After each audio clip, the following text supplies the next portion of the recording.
Phnom Penh, a city of contrasts. One moment you're exploring the grandeur of the royal palace. The next, you're facing Cambodia's heartbreaking past at the Genocide Museum.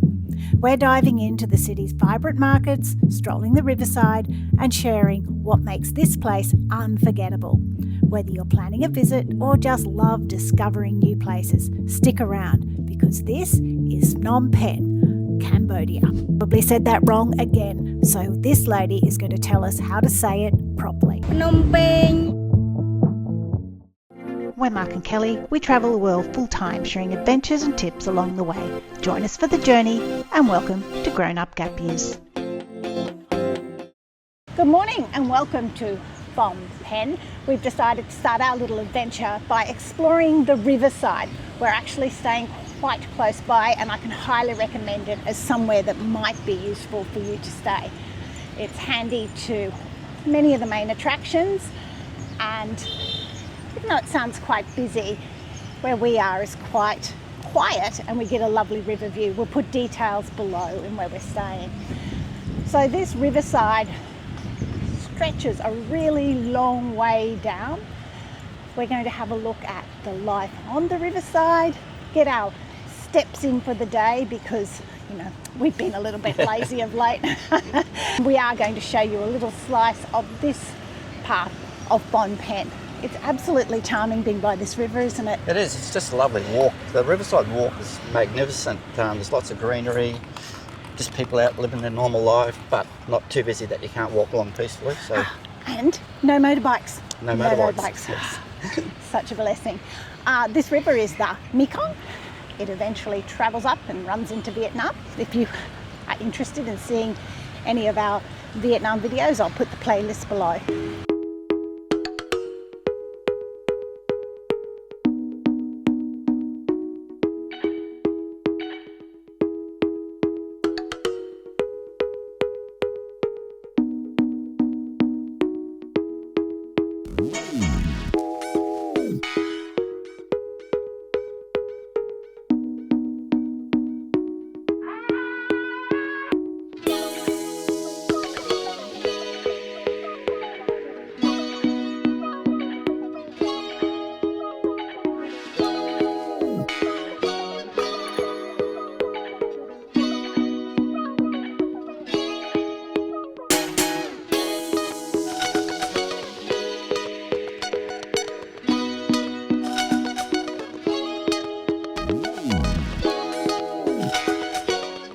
So Phnom Penh is so surprising. You can't walk along anywhere without seeing sights like this. It's such a juxtaposition. You've got this monastery behind, you've got another pagoda behind that, and then you've got all of this city traffic in front. It's very, very cool.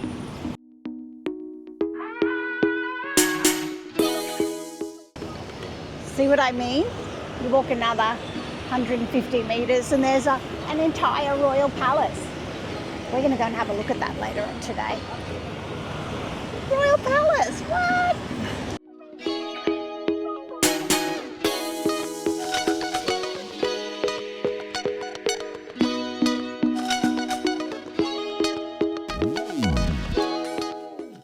So I think behind us is the flower market, and I don't think it's quite the same since COVID because, you know, COVID ruined everything. But they have the flowers and offerings that people take to temples and things. There's lotus leaves and bananas. They're very popular. flowers are so lovely. Nice colour. I didn't even know what sort they are, do you? They're lotus flowers. Oh, lotus. There you go. Yeah. Do you remember I learned how to fold them? Oh, that's right. Yeah. See if I can find that piece of footage to show That was you. in Ho Chi Minh, wasn't it? Yeah. So there's stacks of people further on with lots of flowers that they've purchased, but I don't know whether they take them to the temple. I don't know whether they take them to the palace to offer them at the temple or whether they take them to other temples. But it's a lovely sight to see in the morning.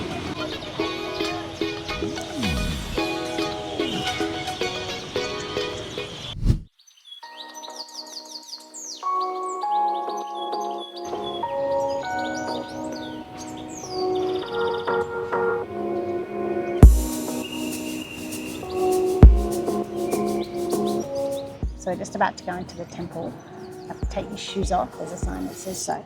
But there isn't a sign that says this, but I'm pretty sure we have to take our hats off as well, so we will. So let's go and see what's inside this monastery.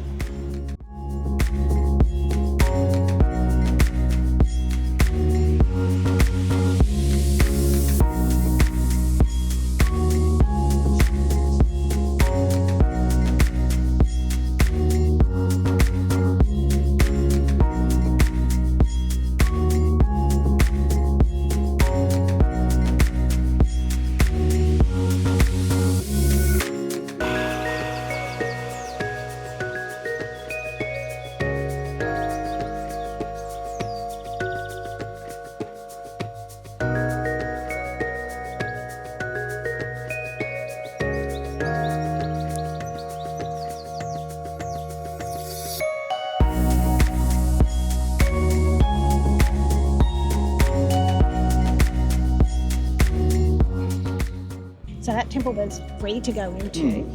We were really unsure of whether or not we could take photographs. There was no sign saying we couldn't, but a gentleman in there was taking videos and he seemed to think it was fine. So he offered to take videos of us, which was really nice. And he was a Cambodian person, so yeah, we can only guide it. I think he's quite happy we made a donation too. So Yeah. So we thought it was right to make a donation because, yeah, it was such a beautiful, beautiful thing to see.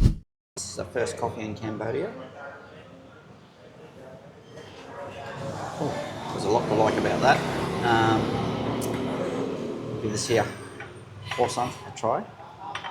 Just break a piece off. Oh my god, texture's great. And the French influence. I'd say you're right. You must try this cup. Yum. Thank you. Okay, so we're caffeinated. Yes. And we're about to head into the old market, which is a traditional fresh food market. It's quite big. It's located very close to the monastery and near Riverside. So if you want to come and have a look, it's not a far stretch to come and have a look. Hugely busy first thing in the morning.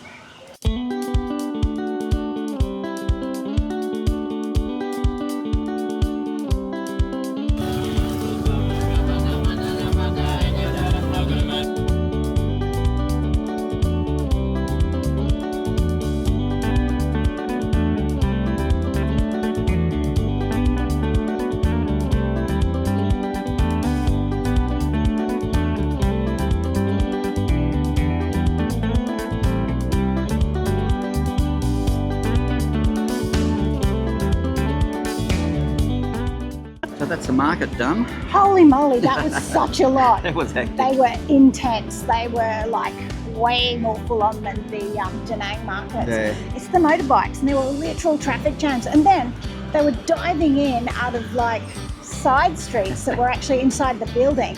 Now they're used to this, we aren't. So Yeah, so it was a lot. So just put your I'm prepared for a lot shoes on if you decide to go and do that. some of the foods there, like we walked past, it's just an offal station. Now I'm not a big fan of offal. Kelly is. He's such a snowflake. There's nothing wrong with offal. I walked past. But what I did think was really funny were the hooves, and I've seen on the menus that I've looked up online, they call them cow's toenails, and they're actual hooves. So, yeah, such an interesting thing to see. Yeah, absolutely. Do come and see this. It is worth a look. Yeah. Just be prepared that you're going to have to dodge motorbikes. It's really congested and all of those sorts of things. And but, good covered shoes. Oh yeah, definitely good covered shoes.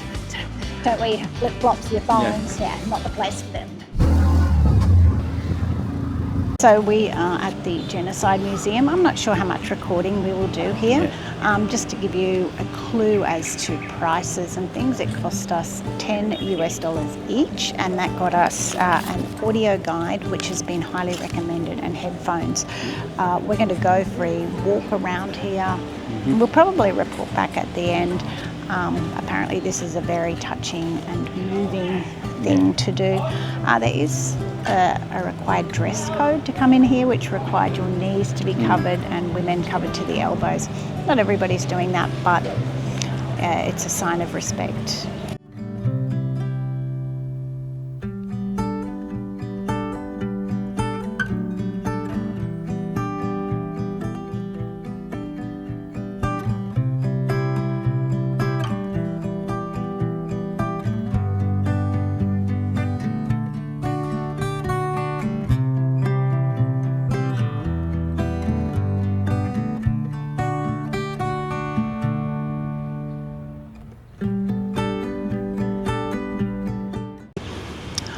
So we've just finished going around the IS-21 Genocide Memorial. It's very confronting. I think I was sort of prepared for it because I've seen documentaries and things on it, but it was just horrendous. And I was of two minds about whether or not we should film this or talk about this, but the man at the end of the audio guide says, please go and share what you've learned from here so that it may never happen again. So that's what we're doing. May it never happen again. In any lifetime. It's terrible. It's terrible. It's just that people can treat people like that is horrific. I'm a big believer that we should acknowledge and honour the things that we have done to each other in our history so that they may never happen again. So that's why we've chosen to show this. It's spreading that message of acknowledgement and moving on. And hasn't Cambodia moved on? It has. I mean, it was just such a short blip ago in history, and still it's become a modern, developing country.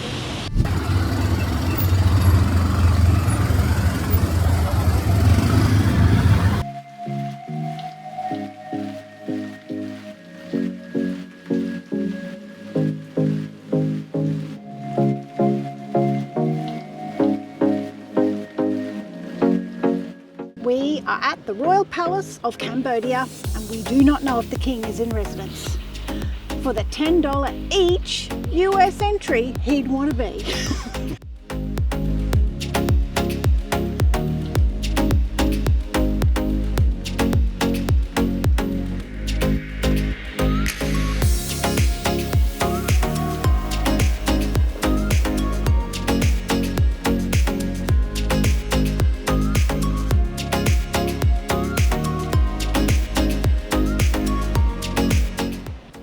A temple. It's probably as close as we're going to get, but nice carving, but another barricade. So this is a fairly interesting sort of a place to visit because everything's blocked off. Like these divider things are Everywhere, like around every building. Okay, so if you come here, you're paying to see the gardens, which are lovely, but there's lots of nice gardens around. Yeah. But you just won't be going in the temples.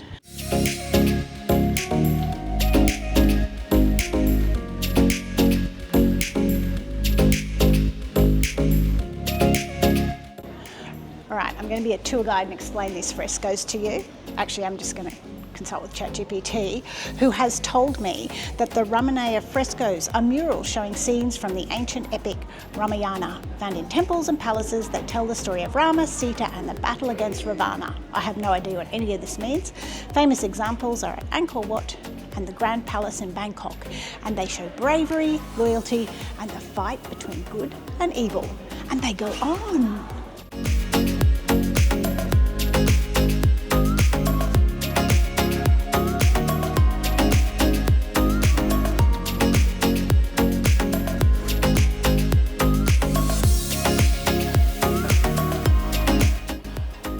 The Silver Pagoda is open. We have found something we can go into. So we're going to show you the Silver Pagoda.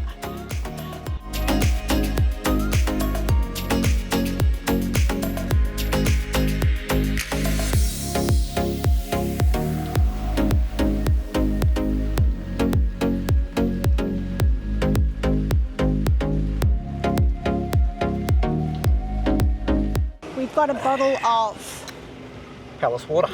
Royal Palace Phnom Penh, Cambodia water. That was a fair whack of money to see a garden, and everything being closed was a little disappointing. So if you have the time and the inclination and the money, come do this, because I think it is worth looking at, but I would have given it a miss. Yeah. Yeah? Yeah. So in the efforts of being honest and truthful here, and we don't want to be offensive to No, by all means not. the royal family of Cambodia by any means, but yeah, probably not a lot of bang for your buck, put it that way. So we've just come over to the Russian market. It's a huge tourist attraction here, and We're about to tackle it and see what happens. It looks huge. It was quite a drive over here, so if you come over, just be prepared for a bit of a tuk-tuk drive in some interesting conditions. What'll take about half an hour? Oh, it seemed to. Yeah. So much traffic. There were shortcuts. But no horn blowing. None. Vietnam, learn a lesson. No horn blowing here in Cambodia. It's wonderful.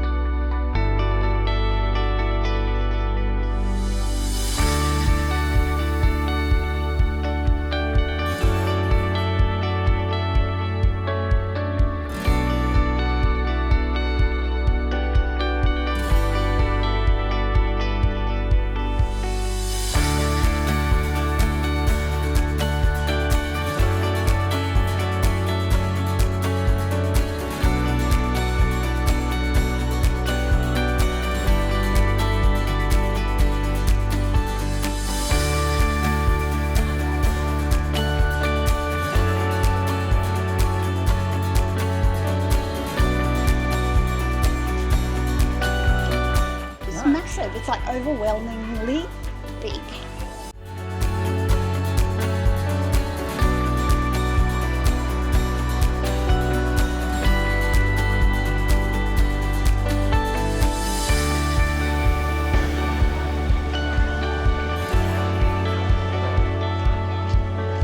Well, we're back in another tuk-tuk. Off back to more the Riverside area. Finally got out of the Hotel California. That Russian market is a lot. It's a lot, but I'll tell you what, you can buy every single thing there, like from mechanical to tools to crafting to clothes to food. So it's not just a tourist market, it's a market where locals clearly live their lives. It was covered, extremely hot. We were going to get something to eat there, but nothing really bloody our boat. So And it really was a bit hot inside too. it was just really too hot to sit down and have a bowl of steaming noodles or something. Yeah, so off to another destination.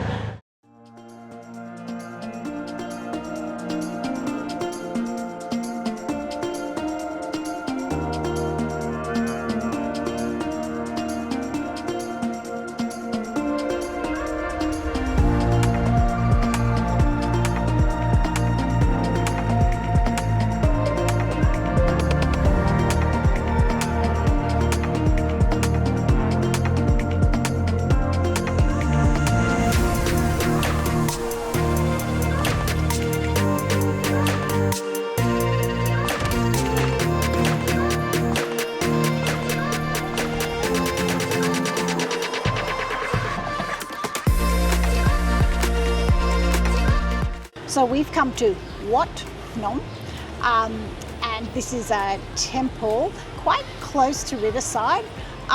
It was $1 each for foreigners to get in. It doesn't cost local Cambodians any money to get in, but for us it was $1. There is a temple here, and there's some surprise around the corner that we're going to go and see.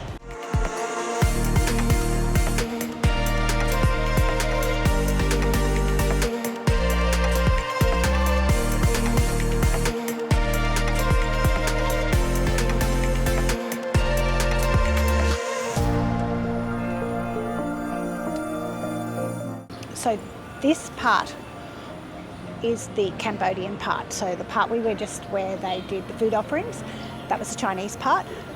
This is the Cambodian part.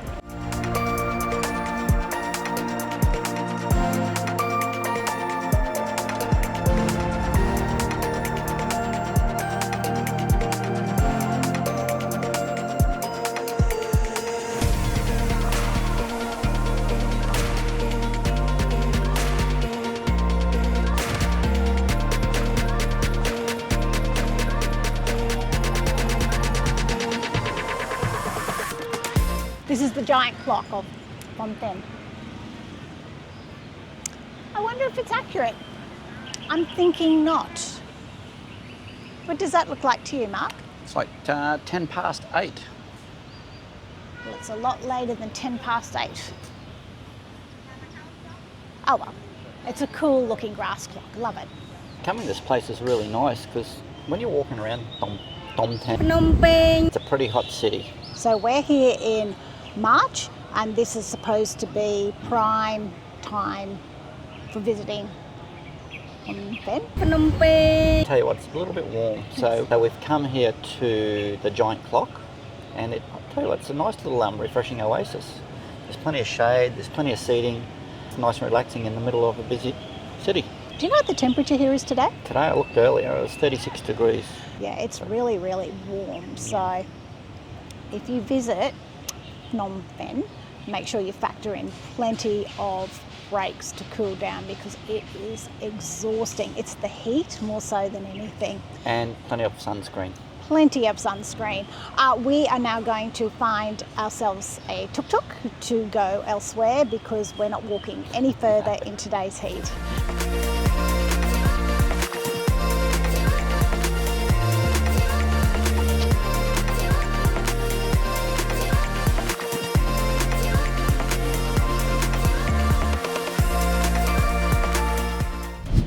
So Mark is just currently ringing a grab, well not ringing, he's trying to organise a grab on his phone. We're going to head off to somewhere else in Phnom Penh. Look, you can get tuk-tuk off the street. Honestly, I can't be bothered negotiating. Yeah, negotiating prices, something we find very uncomfortable. Exhausting. It's just like something else we don't need. So we generally ring a grab. We know what we're up for. They turn up, they drop us off where we're meant to.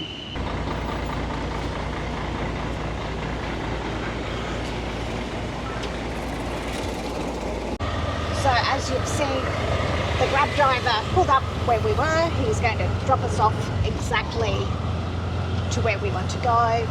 We know what we're paying. And the whole process only took about 2 minutes. Yeah, so you can do it however you like, but for us, this is the easiest and the closest. You need to set up a Grab account. If you don't have a Grab account, set one up. It's really easy. We just have ours linked to our Wise account, and we have used Grab successfully all over Southeast Asia, and we'll continue to do so because we love it so much. So we're at the Phnom Penh night market. So it's just over from the Riverside. It goes around in a U, and then there's an eating section in behind. So it's just coming on sunset, so the light should be great to have a look around. This first section seems to have a lot of clothes and things. We're going to see what we can find.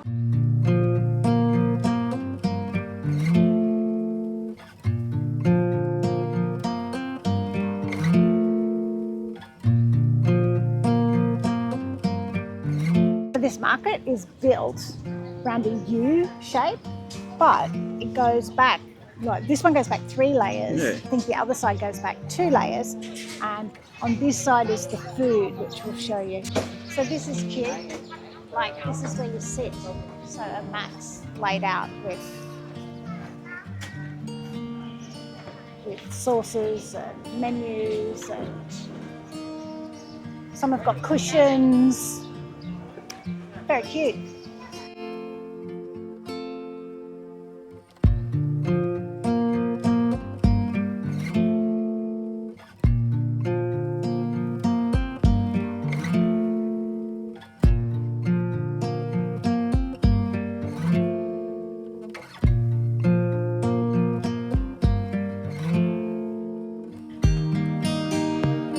Shoes here, there's so many shoes here.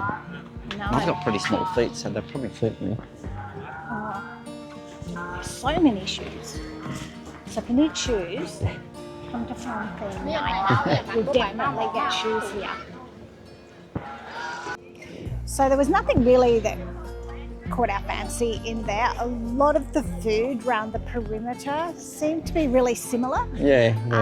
Wasn't really what we were looking for today. So maybe as the night goes on, more and more options might become available. But right now, not quite what we're looking for.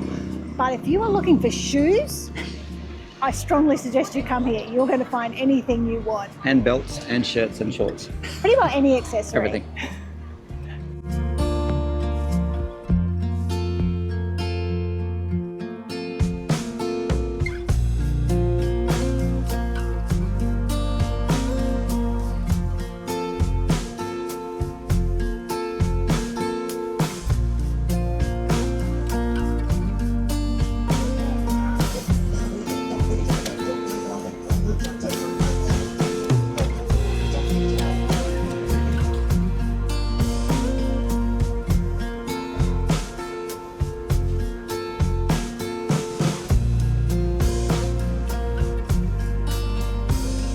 So that's a wrap from Phnom Penh. What an interesting city this has been to visit. We have seen so many things that have moved us, things that have had us in awe, and all the while we've been overwhelmed by the absolute kindness of the Cambodian people that we've met here.